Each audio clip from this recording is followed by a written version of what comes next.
നിങ്ങൾക്ക് രക്ഷപ്പെടാൻ ആവശ്യമുണ്ടോ, ആഗ്രഹമുണ്ടെങ്കിൽ ഞാൻ നിങ്ങളോട് പറയാം, ഒരു മാർഗ്ഗമേ ഉള്ളൂ. രക്ഷിക്കാൻ കഴിവുള്ളവന് ഒരാളേ ഉള്ളൂ. ആകാശത്തിൻ്റെ കീഴിൽ മനുഷ്യരുടെ ഇടയിൽ നാം രക്ഷിക്കപ്പെടുവാനായി നൽകപ്പെട്ട വേറൊരു നാമവുമില്ല. യേശു എന്ന ഏകനാമം മാത്രമേ ഉള്ളൂ. ആ നാമത്തിൽ മാത്രം വിശ്വസിച്ചുകൊണ്ടേ ഉള്ളൂ നിങ്ങൾക്ക് പ്രയോജനം, അല്ലേയില്ല. ആ യേശുവിൻ്റെ മുൻപിൽ സകല മുഴങ്കാലും മടങ്ങി യേശു കർത്താവ് നേറ്റ് പറയുന്ന ഒരു ദിവസം വരും. എന്നാൽ ഇന്ന് നിങ്ങളേറ്റ് പറയുക നല്ലത്. കാരണം ആ ദിവസം ഏറ്റു പറഞ്ഞിട്ട് കാര്യമില്ല. ഇന്നേറ്റ് പറയണം, യേശുവേ, നീ എൻ്റെ പാപങ്ങൾക്ക് വേണ്ടി മരിച്ചവനാണ്. പാവിയ എന്നെ രക്ഷിക്കുവാനായി നീ ഭൂമി മനുഷ്യനായി വന്നവനാണ്. നീ സാക്ഷാൽ ദൈവമാണ്, സാക്ഷാൽ മനുഷ്യനായി തീർന്നവനാണ്. ദൈവമനുഷ്യനായ നീ എൻ്റെ പാപങ്ങളെ ചുമന്നുകൊണ്ട് കാലുകളിലെ ക്രൂശിൽ മരിച്ചു. എൻ്റെ പാപത്തിന് ഞാൻ ഏൽക്കേണ്ട ശിക്ഷ മുഴുവനും നീ ഏറ്റെടുത്തു.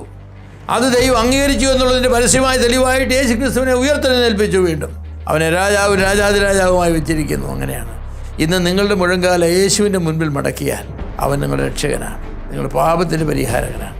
കർത്താവ് നിങ്ങളെ രക്ഷിക്കട്ടെ.